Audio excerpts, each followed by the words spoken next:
आज ये जो निजीकरण है, जो पैसे के लालच में लोग हर चीज को बर्बाद कर रहे हैं ना, इसने साझी संपदा का जो पुराना मॉडल था, पहले के ग्रामीण लोग अपने तालाब की, अपने चारागाह की, अपनी जमीन की, अपनी नदी की बहुत ज्यादा सुरक्षा करके रखते थे। क्यों? क्योंकि वो मानते थे कि हम सबका जीवन इससे जुड़ा हुआ है। लेकिन इस निजीकरण ने पूरे समाज को बर्बाद कर दिया है। इस पूरे समाज को हमारे बर्बाद कर दिया है इस निजीकरण ने। पैसे के लालच में लोगों ने हर चीज का हद से ज्यादा दोहन किया है, शोषण किया है अपने फायदे के लिए। जंगल बेहताशा काटे जा रहे हैं, जंगलों को बेवजह काटा जा रहा है। जहां जरूरत हो या ना हो, लोग जंगलों को बेहताशा काट रहे हैं। जहां एक गाड़ी की जरूरत है, वहां लोग 10-10 गाड़ियां खरीद रहे हैं। तो ये क्या है? ये प्रकृति का शोषण ही तो है। और जब आप शोषण कर रहे हो तो प्रकृति जब अपने शोषण करने पे आएगी तो आपको कोई रोक नहीं पाएगा मरने से, आपकी बर्बादी को कोई नहीं रोक पाएगा। अब बताओ, उत्तराखंड में, हिमाचल प्रदेश में, जम्मू कश्मीर में क्या जरूरत है बर्फ को, पहाड़ों को काट काट के होटल बनाने की? जब आप पहाड़ काटोगे, होटल बनाओगे, और जब पर्यावरण के साथ आप छेड़छाड़ करोगे, और जब पर्यावरण आपके साथ छेड़छाड़ करेगा तो क्या होगा? आपकी सीधे क्या होगी? मौत होगी। कोई आपको बचा नहीं पाएगा।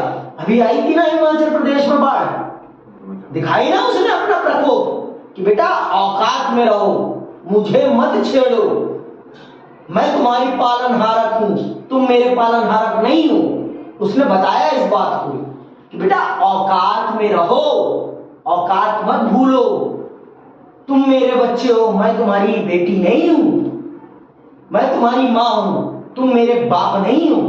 पृथ्वी मां ने बताया ना इस बात को। औकात याद रखो, मुझे इतना मत, मां हूं तो इसका मतलब इतना टॉर्चर मत करो कि मेरी दुर्दशा हो जाए।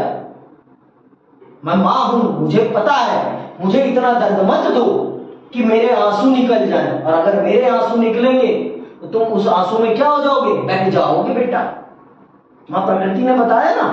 तो जो हमने पैसे कमाने के लालच में प्रकृति का नाश किया है आज के समय में, और इस नाश को होने के पीछे अगला जब चैप्टर में पढ़ाऊंगा ना, तो यही है वैश्वीकरण। जब मैं वैश्वीकरण को पढ़ाऊंगा तो आप समझोगे कि किस प्रकार से वैश्वीकरण ने निजीकरण को बढ़ावा दिया और किस प्रकार से पूरी दुनिया पैसे के लालच में पूरे विश्व को बर्बाद करने की तरफ निकल पड़ी है।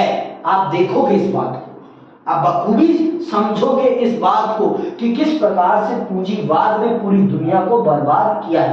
पूंजीवाद एक आर्थिक विचारधारा है। क्या है? आर्थिक विचारधारा है, जिसके अंतर्गत समाज जो चलता है ना, समाज में जो आर्थिक क्रय विक्रय होता है, वो सारा का सारा लाभ के सिद्धांत पर होता है। यहाँ पर कोई समाज कल्याण की दृष्टि से कोई काम नहीं किया जाता। आप गरीब हो, कोई फर्क नहीं पड़ता। अगर आपकी जेब में पैसा है तो आपको ये सामान मिलेगा, नहीं है तो नहीं मिलेगा। अगर आपके पास पैसा है तो आपको सबसे अच्छा टमाटर मिलेगा। अगर आपके पास थोड़ा कम पैसा है तो आपको सड़ा हुआ टमाटर या गला हुआ टमाटर मिलेगा। समझ में आएगा? यहां पर आपकी जेब निर्धारित करेगी कि आपका जीवन कैसा होगा। ये क्या है? ये पूंजीवाद है। और समाजवाद क्या होता है? जिसमें सरकार कुछ मूलभूत सुविधाएं आपको मुहैया कराती है कि आप इस प्रकार से रहें, और फिर उसके बाद आपकी योग्यता आपके जीवन को निर्धारित करेगी। आपकी योग्यता आपके जीवन की दशा को निर्धारित करेगी। अगर आपके अंदर बहुत ज्यादा योग्यता होगी तो आप प्रखर होकर निखर जाओगे, और अगर आपके अंदर योग्यता नहीं होगी, आप उस काबिल नहीं होंगे, तो आप सामान्य लोगों जैसा जीवन जीते रहेंगे।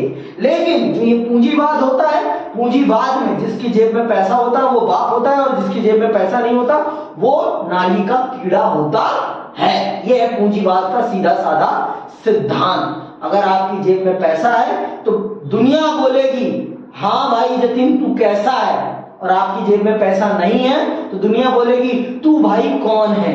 समझ में आई बात? ये है पूंजीवाद का सिद्धांत, साफ सीधा। वहां पर सारा काम किसके लिए होता है? लाभ के लिए। उनका कोई उद्देश्य नहीं होता आपके प्रॉफिट का। उनका सिर्फ क्या उद्देश्य होता है? अपना प्रॉफिट कमाओ और पूरी दुनिया को ताली बजाने के लिए मजबूर करके निकल जाओ। अब चल